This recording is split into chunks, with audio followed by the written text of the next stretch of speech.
할렐루야. 네, 오늘도 이 새벽에 나오신 여러분이 주님의 평화와 또 주님의 말씀을 듣는 열린 마음이 주어지기를 주 이름으로 축원합니다.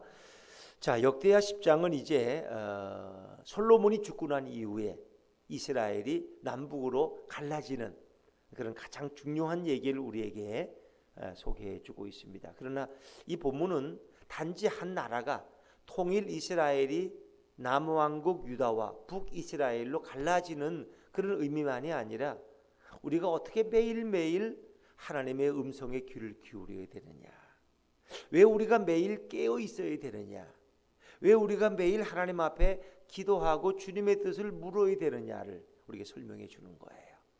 여러분, 세상의 모든 일은 이렇게 우리가 볼 때는 현상적으로 이루어지는 것 같잖아요. 그렇죠? 근데 그 사실 그 배경에는 매우 복잡한 내용들이 섞여 있잖아요. 그게 쉬운 게 아니에요. 그러니까 어떤 현상이 결과가 일어날 때는 그냥 되는 게 아니에요. 요즘 예를 들면 요즘 관심이 LH 토지공사에 뭐 이렇게 직원들이 땅을 먼저 매입을 해서 폭리를 취하려고 했다. 그럼 그게 그냥 갑자기 일어난 게 아니야. 그런 일들은 이미 이전 정부부터도 있었을 거예요. 그걸 몰라서 그렇지. 그때도 다 검찰 조사를 통해서 뭐 몇백 명씩 다 발본색고라고 뭐 이렇게 했던 일들이 역사 속에 다 남아 있어요. 왜? 사람들은 다 그 욕심을 키우니까. 누구나 정보를 알면은 동탄에 아파트가 들어선데 호수공원 앞에는 진짜 거긴 귀한 땅이 된대. 그걸 20년 전에만 알았으면 여러분이 다 사놨을 거 아니야. 우리 모르거든. 근데 LH 토지공사 직원들은 그걸 알아. 그리고 이제 어딘가는 개발될 텐데 그게 언제 개발되느냐. 자, 이제 그런 과정들이 필요하다는 거죠. 이제 그렇게 해서 이게 이제 결국은 이렇게 빙산의 일각처럼 드러나니까 복잡하고 온 나라가 또 시끄럽고 뭐 이렇게 대통령까지 나서 진화하려고 이제 애를 쓰시는데 이런 게 그냥 어느 날 갑자기 일어난 게 아니라는 거죠. 그러니까 남북이 분열되는 것도 어느 날 갑자기 분열된 게 아니야. 갑자기. 이건 다 역사 속에 이미 다 이렇게 과정이 있다는 거예요. 그리고 이게 분열되지 않을 수도 있었다는 또 가능성도 있어. 예를 들면 여러분이 이 내용을 좀 아시잖아. 그렇죠? 이렇게 솔로몬이 죽고 르호보암이 이제 왕 즉위식을 하려고 세겜으로 갔어. 거기 이스라엘 12지파 대표들을 다 모아놓고 이제 즉위식을 하는 거예요. 근데 즉위식을 하기 전에 온 이스라엘 10지파의 대표들이 왕이여 우리를 좀 만납시다. 그걸 만났더니 그들이 요구를 하는 거야. 어떤 요구입니까? 당신의 부왕인 솔로몬 왕이 이렇게 많은 건축을 했다는 거예요. 이게 여호와의 전만 건축한 게 아니에요. 자기의 개인의 솔로몬의 왕궁도 건축하고 또 국고성이라든가 말을 두는 성이라든가 많은 성을 건축했어. 그러다 보니까 사실은 거기에는 많은 세금도 들어갔을 것이고 또 많은 역군도 필요했을 것이고 그래서 주로 이방인들이 역군으로 일하지만 이스라엘 사람들도 거기에 필요한 역군으로 동원될 수도 있어요. 그러니까 이런 과정이 있었는데 이제 당신이 왕이 되면은 제발 우리의 좀 세금을 조금만 낮춰주고 그리고 좀 이렇게 역군으로 너무 많이 불려가니까 농사일을 못 하겠습니다. 조금 이렇게 10번을 갔으면 이제 5번만 좀 줄여달라고 이런 부탁을 했다는 거예요. 이게 르호보암도 이제 그걸 혼자 결정 안 하고 원로들 좀 지혜로운 연력이 있는 경력이 있는 원로 신하들을 불러놓고 자 이런 요구가 있는데 어떻게 하면 좋으냐. 근데 그분들은 역시 좀 지혜로워. 왕이여 그들을 자극하지 마시고 그들에게 좋게 말하십시오. 세금도 좀 깎아주겠다 그러고 내가 너희의 말을 늘 들을 것이고 어려움이 있으면 또 와서 얘기해라. 이렇게 부드럽게 하면 그들이 다 왕의 신하가 되고 나라가 평화롭고 그럴 겁니다. 그러면 당연히 그 원로들의 말을 들어야 되는데 르호보암의 생각에 뭔가 원로들은 늙어서 잘 모르는 것 같고 내가 제 또래 젊은 이 신하들의 말을 좀 듣게 그 사람들이 세대 감각도 있고 요즘 좀 신세대의 뜻을 알아야지. 그 젊은 신하들을 또 불러가지고 또 묻는 거야. 이 원로들은 이렇게 말하는데 당신들의 뜻은 어떠냐 말. 이들이 이렇게 욕을 해오는데 이 욕을 들어줘야 되느냐 이걸 어떻게 무시. 왕이요.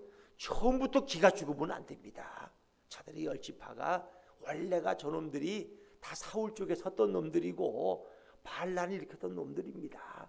그놈들 말을 들어주면 하나를 들어주면 분명히 둘을 요구할 것이고 둘을 들어주면 열을 요구할 겁니다. 저것들은 그냥 처음부터 강압적으로 하셔야지 길을 안 펴지 그냥 오냐 오냐 하다가는 나중에 왕의 머리끝까지 올라갑니다. 이런 얘기야. 그러니까 그들이 다음에 사흘 후에 오면은 우리 아버지는 몽두기로 했지만 나는 정갈채찍으로 칠 거고 이게 더 강력하게 길을 눌러놔야지 저들이 조용히 있지. 이제 이게 젊은 신하들은 또 그렇게 하나의 좀 폭거 같은 이렇게 좀 강압적으로 이렇게 그들을 눌러야 된다는 이런 의사를 표현했어요. 자, 그러면 이제 이 두 가지 의견, 원로들의 뜻은 이렇고 젊은 신하들의 뜻은 이렇고 어떻게 하면 좋아요? 누구의 뜻을 따를 거야? 그러니까 가정에서도 중요한 일을 결정할 때 이게 또 우리 남편은 이렇게 말하고 자식들, 젊은 자식들은 또 공부 많이 한 자식들은 이렇게 말하고 이거 어떻게 하면 좋겠어?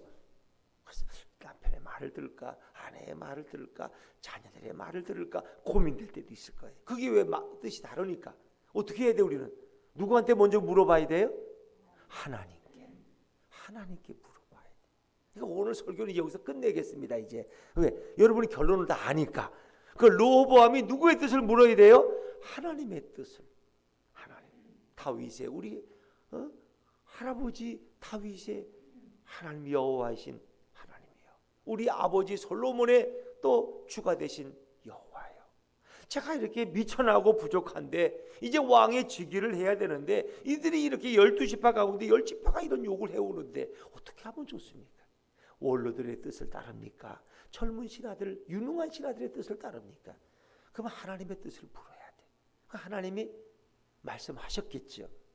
물론 잘 못 들어도 더 기다리고 그랬다면 하나님의 말씀하시면 그렇게 하면은 나라가 분열되지도 않고 더 아름다울 텐데 이 젊은 신하들의 말만 들어가지고 이렇게 했더니 결국은 나라가 분열됐어. 그들이 너는 다윗의 집안이 우리하고 뭔 상관이냐? 우리는 사울의 집안이다. 이놈아 저리 가버려라. 그리고 솔로몬이 보낸 감독관 아도람을 쳐서 죽여버렸어. 왕이 갔더니 왕을 죽이려고 그래. 그래도 말짓하고 도망가 버려. 솔로몬. 르호보암 솔로몬의 아들이. 그러고는 자기 유다 지파, 자기만 따르는 두 지파를 가지고 유다를 세우고 저 10지파, 많은 지파들은 다 여로보암이라고 하는 자를 따라가서 북이스라엘이 된 거예요. 그러니까 우리가 볼 때는 이거 굉장히 중요한 거야. 르호보암이 그때 왜 그런 결정을 했지? 이게 참 가끔 이렇게 뭐 사회 얘기를 해서 좀 미안하긴 해요. 근데 이제 저도 좀 안타까울 때가 있어요. 한 일주일 전에 국회 운영위원회가 모였어요. 운영위원회가 이렇게 모이면 이제 거기는 청와대에 비서실장도 오고 뭐 민족 이런 분들 와서 이제 국회의원들하고 이렇게 이제 의논하는 자리예요. 그리고 거기에는 운영위원장이 그 사회를 보는 분이 민주당의 김태년 그 원내 총무인가 그분이 뭐 대표인가 하던 그분이 이제 그 운영위원장이에요. 이제 그런데 이제 이게 국회의원들이 이렇게 묻다가 이제 대통령의 뜻은 도대체 뭐냐 하고 이제 비서실장이니까 유영민 비서실장 물었어요. 그랬더니 이제 대통령의 뜻은 조금 이렇게 박범계 법무부 장관에게 조금 계획을 조금 속도를 조절해라. 지금 우리가 이제 검경 수사권도 나눴고 공수처도 만들었고 그래서 국민들은 조금 부담스러워한다. 이게 어디로 갈지 이게 좀 불안해하니까 왜? 이 처음 하는 일이니까. 그러니까 조금 멈췄다가 이제 국수본도 만들었고 그러니까 이 중수청이라고 하는 거 검찰을 대신할 중앙수사청이라는 건 조금 속도를 조절하라고 장관에게 말씀하시더라. 이렇게 얘기했어요. 그게 대통령 뜻이겠지. 유영민 비서실장은 비서실장은 대통령의 입이고 대통령의 머리거든요. 이거 제일 자주 만나니까. 근데 이제 그걸 듣고는 약간 강성인 이 운영위원장인 김태년 의원은 그거 아니라고. 내가 알기에는 대통령이 그런 말 한 적 없다고. 막 이렇게 좀 위압적으로. 그러니까 유영민 비서실장이 된 지 얼마 안 됐거든 이 양반이니까 또 좀 있다가 나중에 그런 뜻은 아닌 것 같다. 그런 말씀 안 하신 것 같고 제가 잘못 들은 것 같다고. 아니 어떻게 비서실장이 대통령 말을 잘못 들을 수가 있어요. 제일 가까운 분인데. 그러니까 자기가 한 발 물러선 거야. 그리고 이제 민주당 내에도 여당 내에도 좀 강성들이 있어요. 빨리 밀어붙여서 우리가 쉽게 다 아는 사실이니까 윤석열을 빨리 쫓아내버리든지 이게 길을 잡아야지 검찰을 그냥 두면 아주 복잡해진다고 나라가. 이게 좀 강력하게 밀기를 원하는 분들, 이제 그런 분들이 이제 김종민 의원, 뭐 김용민 몇 사람 또 있어요. 그런 주도권을 가진 분들이. 그러니까 이런 게 여당 내에서 갈등이 되는 거야. 그래가지고 이제 중수청을 그냥 밀어붙이겠다고 이제 이렇게 막 발표를 하니까 이제 결국 윤석열이는 뭐 이제 어차피 그만둬야 될 상황이니까 이제 그만두고 나오니까 또 그게 또 윤석열이가 또 이제 대통령 또 대선 후보 1위가 또 오르더라고. 32%인가 뭐 얻어가지고 이제 이재명 뭐 이낙연을 다 누르고 또 올라갔어. 이제 얼마나 갈지 또 그건 몰라. 그 제가 가만히 저는 아무것도 모르는데 가만히 생각하면 대통령도 다 뜻이 있어서 그렇게 말하고 비서실장이 그렇게 말했을 때 좀 민주당에서 그걸 받아들이고 좀 국민들이 부담스러워하고 토지공사도 터지고 이러니까 조금 속도를 조절해서 검찰 개혁을 조금만 미루자. 윤석열이가 7월이면은 퇴직할 텐데 그 후에 해도 되지 않느냐? 우리가 국회의원이 아직 3년이 남았는데 이렇게 하면 되는데 그걸 막 밀어붙이다 보니까 결국은 이게 또 반대 현상이 나고. 그래서 참 이런 게 어렵구나. 정치라는 게 이렇게 어렵구나. 그래서 우리가 사실 인간적으로는 뭐 잘 몰라요. 그분들도 하나님의 뜻을 좀 묻고 이랬으면 얼마나 좋았을까. 그러면 이렇게 이런 혼란이 안 오고 좀 개혁을 해도 뭔가 점진적으로 안정되게 이렇게 하나씩 매듭을 져가면 얼마나 지혜로울까. 저는 이제 이 말씀을 보면서 그 생각이 나서 제가 말씀드리는 거, 제가 어느 편 드는 거 아니에요. 대통령의 뜻은 그런데 장관에게, 법무부 장관에게 분명히 얘기했다는데 이 민주당의 강성 의원들은 아니라는 거예요. 그러니까 또 비서실장은 한 발 물러서고 이래서 막 밀어붙이니까 또 뭔가 또 이게 여론에 또 변동이 일어나고 또 이거 불리하게 되고, 물론 결과는 어떻게 될지 아무도 몰라요. 그러니까 우리의 인생에도 이런 문제는 온다는 거예요. 어떤 나라가 이렇게 갈라질 때는 그냥 갈라지는 게 아니야. 거기에는 원로들의 의견도 있고 젊은 강성의 의견도 있고, 근데 그걸 중심을 잡고 르호보암이 누구의 말을 듣느냐, 모르겠으면 하나님의 뜻을 당연히 풀어야지. 하나님 어떻게 하면 좋습니까? 그랬더라면 또 어떻게 됐을까? 근데 이제 우리가 이제 중요한 건 결국 그렇게 나라는 갈라져요. 그리고 여로보암이라는 사람이 이제 거기서 중심 역할을 하는데, 여로보암 북이스라엘의 초대 왕이 돼요.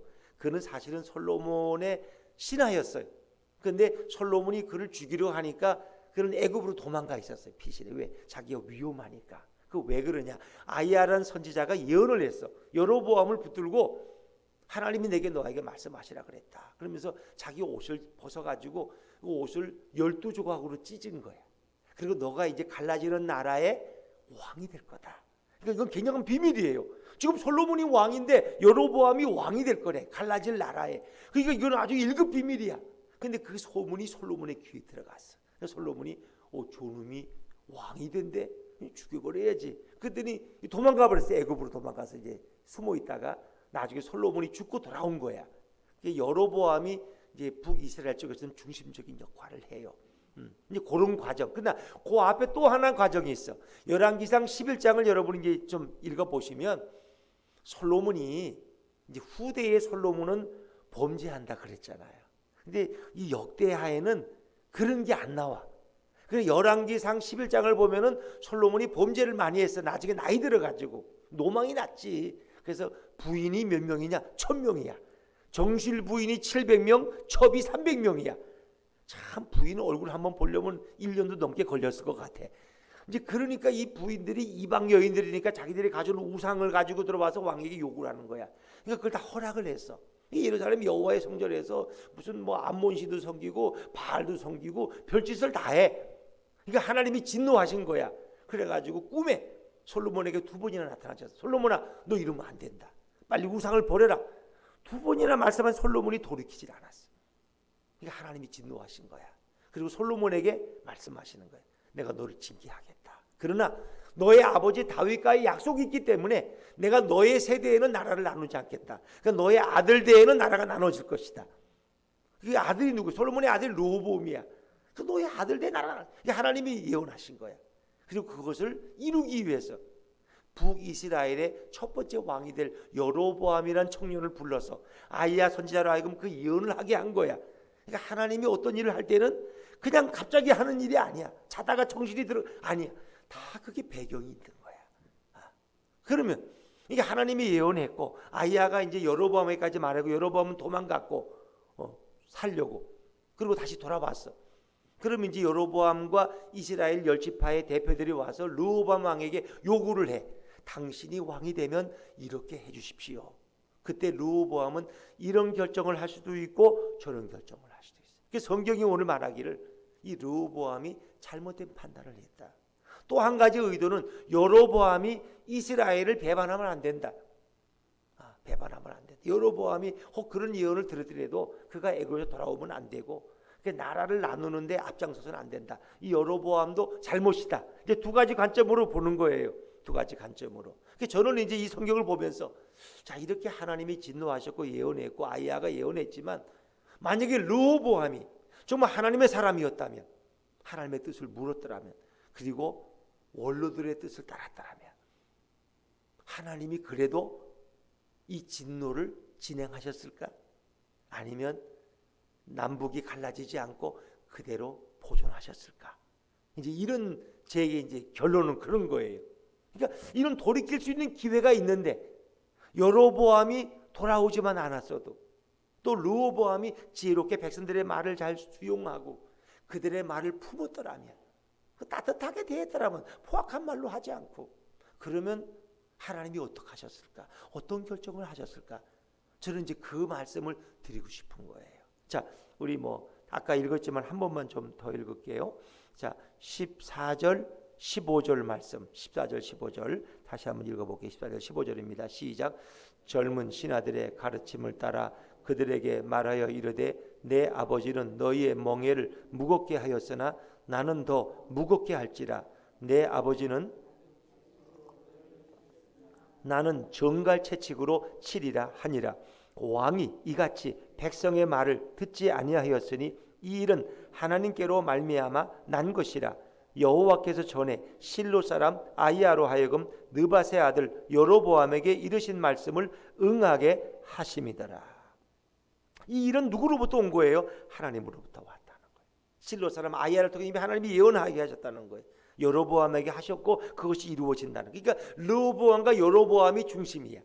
르호보암은 솔로몬의 아들 왕이야. 근데 여로보암은 와서 그걸 요청하는 백성의 입장이야. 도망갔다가 온 사람. 이 둘 관계 속에서 정말 르호보암이 지혜로워서 하나님, 제가 미천하고 무지합니다. 어떻게 정치를 해야 될지. 우리 아버지도 기브온 산당에서 일천번제를 드리고 하나님의 지혜를 구했는데 저에게도 지혜를 주세요. 이런 겸손함이 있었더라면 어땠을까? 그래도 하나님이 나라를 갈랐을까? 근데 만약에 르호보암이 그랬더라면 하나님이 그것을 돌이키실 수도 있었겠다. 르호보암이. 그러니까 우리는 이거 숙명적으로 하나님이 다 그렇게 결정해 놓은 걸 내가 어떻게 해? 그건 하나님이 다 그렇게 된다는데, 이게 하나님의 주권이라는데, 이렇게 말하면 더 이상 말이 없어. 나는 이렇게 살도록 하나님이 정하셨으면 나는 어쩔 수 없는 거 아니야? 우리 조상의 죄 때문에 그렇다는데, 이러면 세상은 바뀌지 않아. 그럼에도 불구하고 회개하고 돌이키면 하나님은 그 진노를 거둬 들이실 줄로 믿습니다. 여러분, 이게 중요한 거예요. 그러니까 이제 니느웨에 가서, 니느웨가 다시 아수르의 수도 니느웨가 범죄하니까 하나님이 누구를 보냈어요? 요나를 보내서 그들에게 심판을 경고하라는 거야. 너희는 망한다는 거야 이제.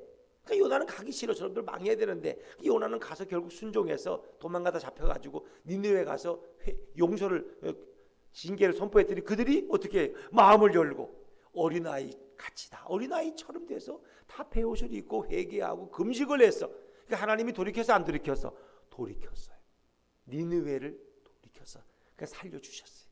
심판하지 않았다는 거예요. 그러니까 우리가 회개하고 돌이키면 되는 거예요. 너희가 회개하고 내 말을 다시 들으면 되는 거예요. 그 르호보암이 하나님의 음성을 들었더라면 어땠을까? 여러분, 그러니까 하나님은 어떤 일을 행할 때 대번에 행하는 게 아니라 여러 번 기회를 주셔. 돌아갈 기회를. 근데 인간들이 그걸 자꾸 놓치는 거야. 예를 들면 이제 발람 선지자 있잖아요. 뇌물을 받고 이스라엘을 저주한 발락 왕의 말을 듣고 이제 뇌물을 받고 이스라엘을 저주하라 그러니까. 그래서 이제 저주하러 가려고 나귀를 타고 가는 나귀가 안 가잖아요. 말을 안 들어. 그 나귀를 막 때려. 이름이 왜 안 가지? 그러니까 나귀가 나중에 답답하니까 말을 해. 내가 가고 싶지 않아서 안 가냐고. 지금 저 앞에 보라고 저 천사가 칼을 들고 서 내가 어떻게 가냐고. 그랬더니 하나님이 그때 이 발람의 눈을 열어주니까 진짜 여호와의 천사가 거기 서 있는 거예요. 그래서 발람이 그래서 이제 말에서 내리고 포기하죠. 그러니까 하나님이 그렇게 깨닫게 하시는 거야. 그러니까 우리에게도 어떤 일을 행할 때는 한 번, 두 번, 세 번 하나님이 기회를 주셔. 근데 우리가 그걸 못 듣는 거야. 그걸 고집을 내세우는 거야. 고집을. 저는 그런 생각을 해요. 솔로몬이 만약에 저도 그래요. 솔로몬이 만약에 죽기 전에 그가 깨달았다면 르호보암을 불러놓고 하나님이 내게 이 나라를 너희 시대에 나눈다고 하셨는데 너가 이제는 어떤 일을 당해도 하나님의 뜻을 물어라. 너가 하나님 중심처럼 우리 아버지 다윗처럼 그렇게 살면은 나라가 회복될 수 있다. 이래야 되는데 자기 잘못을 깨닫고 솔로몬이 아들에게 유언을 안 했다든지 아니면 솔로몬이 그렇게 말해도 르호보암이 이미 빗나간 아들이야. 아버지가 타락하니까 같이 타락해가지고 무슨 농담을 하세요 아버지. 말도 안 되는 빨리 돌아가시려면 돌아가세요. 이렇게 무시했든지. 만약에 솔로몬이 아들에게 정말 이렇게 바른 교훈을 전했더라면. 왜냐하면 다윗은 죽을 때 솔로몬에게 유언하잖아요. 하나님이 너에게 성전 건축의 직임을 맡겼다. 너는 그 일을 꼭 해야 된다. 너는 하나님을 섬기면 너희 나라가 부강하고 영원할 것이다. 다윗은 분명히 예언했어요. 그리고 유언했어. 근데 솔로몬은 그걸 못했다는 생각이 들어요. 그러니까 부모가 마지막 죽기 전에 자식이 교회도 안 나오고 타락하고 방탕하게 살아도 마지막 손을 붙들고 눈물 흘리면서 내 소원이 있다면 너가 예수께 돌아오는 거야. 너가 예수님을 믿는 거야. 너가 성공 안 해도 괜찮고 너가 가난해 살아도 괜찮아. 아무 문제가 없어. 너가 예수님만 섬기면 돼. 이렇게 손을 잡고 부탁한다면 어느 아들이 그 부모의 유언을 무시하겠어요? 안 그래요? 그러니까 하나님은 어떤 일을 향할 때는 늘 기회를 한 번, 두 번, 세 번 주시는데 우리가 깨어있지 못하기 때문에 우리가 하나님 뜻을 묻지 않기 때문에 우리가 하나님의 뜻을 구하지 않고 그냥 결정해버리기 때문에 그러니까 중요한 것은 깨어있어야 된다는 거예요. 하나님 앞에 뭐든지 물어야 된다는 거예요. 잘 못 들어도 자꾸 물으면 하나님이 나중엔 답답하니까 알게 해주셔. 다른 분을 통해서 깨닫게 하셔. 집사님 그게 아니라니까. 하나님이 이렇게 말씀하신 거야. 또 설교를 듣다가 말씀을 통해서 이게 하나님의 뜻이구나. 내가 이걸 몰랐는데 큰일 날 뻔했네. 이걸 깨닫게 하시는. 근데 하나님은 한 번에 잘못하면 치시는 분이 아니라 한 번, 두 번, 세 번, 네 번. 그러니까 세월호가 왜 침몰했느냐? 그 누구 죄냐? 선장 죄냐? 박근혜 대통령 죄냐? 학생들의 죄냐? 얼마나 말이 많아요. 그러나 그 세월호가 침몰하기 전에 수많은 경고와 사인을 줬다는 거 아세요? 그 배가 계속 과적을 했다는 거예요. 욕심을 내서. 그 회사가 잘못된 회사죠. 그 회사가 또 뭐 약간 이단하고 또 관련 있는 회사예요. 그리고 그날도 날씨가 안 좋아서 교사 중에 몇 명은 교장 선생님 오늘 떠나면 안 됩니다. 날씨가 안 좋다니까 우리 내일 떠납시다. 만류했다는 거야. 근데 교장인지 누구인지 강성이 있어가지고 에이 이거 무슨 문제야 괜찮대. 저 회사에서 그냥 가자 밀어붙인 거야. 그러니까 하나님은 기회를 주시 안 주시 돌이킬 기회를 준 거야. 수학여행 하루 늦게 가면 뭐 어때? 더 좋지. 공부도 안 하고 또 하루 놀고 다음날 가면 하루 더 노는데. 그런데 뭔가 누군가 그 하나님의 뜻을 모르는 사람들이 욕심을 피워가지고 그냥 가자고 이래서 갔다가 그 일을 당한 거야. 왜? 너무 짐을 많이 실었고 그 또 선장이 뭘 했는지 거기가 물이 도는 데를 잘 모르고 거길 왜 기어 들어갔는지 그래서 결국 침몰당한 거야. 그 배도 시원치 않고 짐도 너무 과적을 했고 법을 다 어긴 거야. 뭐 박근혜 잘못인지 누구 잘못인지 나도 몰라. 박근혜가 대통령이 뭐 그 짐 많이 실으라고 그랬겠어? 그러나 하여튼 잘못하니까 대통령이 책임을 지라는 거고 모든 게 다 그런 거니까 한 가지 일이 벌어지는 데는 한 사람의 잘못만이 아니라 여러 사람이 관련돼 있고 하나님은 그것을 막을 수만 있다면 여러 번 기회를 주셔요. 근데 우리가 그 뜻을 못 묻는 거야. 만약에 그 안산에 있는 고등학교 교장 선생님이나 교감 선생님이 하나님의 사람이었다면 그들이 하나님 앞에 나가 기도하고 좀 시간을 주십시오. 30분만 제가 기도하고 다시 좀 결정하겠습니다. 이렇게 되면 안 갈 수도 있어요. 하나님이 급하니까. 왜? 그 400명의 아이들의 생명을 왜 하나님이 가져가기를 원하셨겠어요? 멈춰라.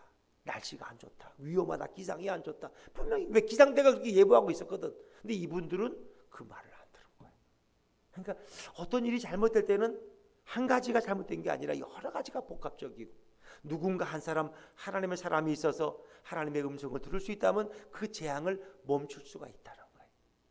제가 이제 그 얘기를 이제 그 말씀을 드리려는 거예요. 뭐 오늘 말씀 설교는 다 했는데 이렇게 해서 결국 르호보암도 하나님의 음성을 묻지 않고 그냥 자기 고집대로 젊은이들의 말만 듣고 여로보암도 하나님을 배반하는 그것을 그냥 이상하게 여기고 결국 남북을 가르는 자기가 주동적인 역할을 하고 이렇게 해서 나라는 갈라졌다. 근데 이제 또 이런 또 해석도 있어요. 북이스라엘 사람들은 계속 우상 숭배를 섬기기 때문에 남왕국 유다가 조금이라도 더 오래 가도록 하나님을 더 잘 섬기도록 일부러 북이스라엘과 갈라놓으셨다. 하나님이. 또 그런 해석을 하는 주석가도 있어요. 그게 옳은지 모르겠어요. 그러니까 그건 모르지만 돌이킬 수 있었는데 왜 그런 무모한 결정을 했을까? 우리도 마찬가지. 오늘 내가 결정하는 것이 내 인생의 불행이 될 수도 있고 축복이 될 수도 있어요. 그래서 우리 하나님께 물으시라는 거예요. 하나님의 뜻을 묻고. 그래서 누군가에게 기도를 부탁하고 좀 더 한 번 또 기회를 또 가지고 또 생각해보고 이렇게 할 때 우리는 날마다 조심스럽게 하나님의 뜻을 알면서 돌다리를 건너듯이 우리 인생의 바른 길을 건너갈 수 있다는 거예요. 근데 그걸 그냥 건너뛰었다가 하나님의 사인을 보지 못하면 그것이 하나님을 등지는 결과가 올 수도 있다는 거예요. 우리 예수분교회 성도님들은 늘 깨어 있어서 예수님과 동행하시고 예수님께 묻고 예수님의 말씀을 존중히 여긴다면 우리 인생은 주님이 안전한 길로 인도할 줄로 믿습니다. 이 놀라운 축복이 우리 모두의 마음속에 임하기를 주 이름으로 축원합니다.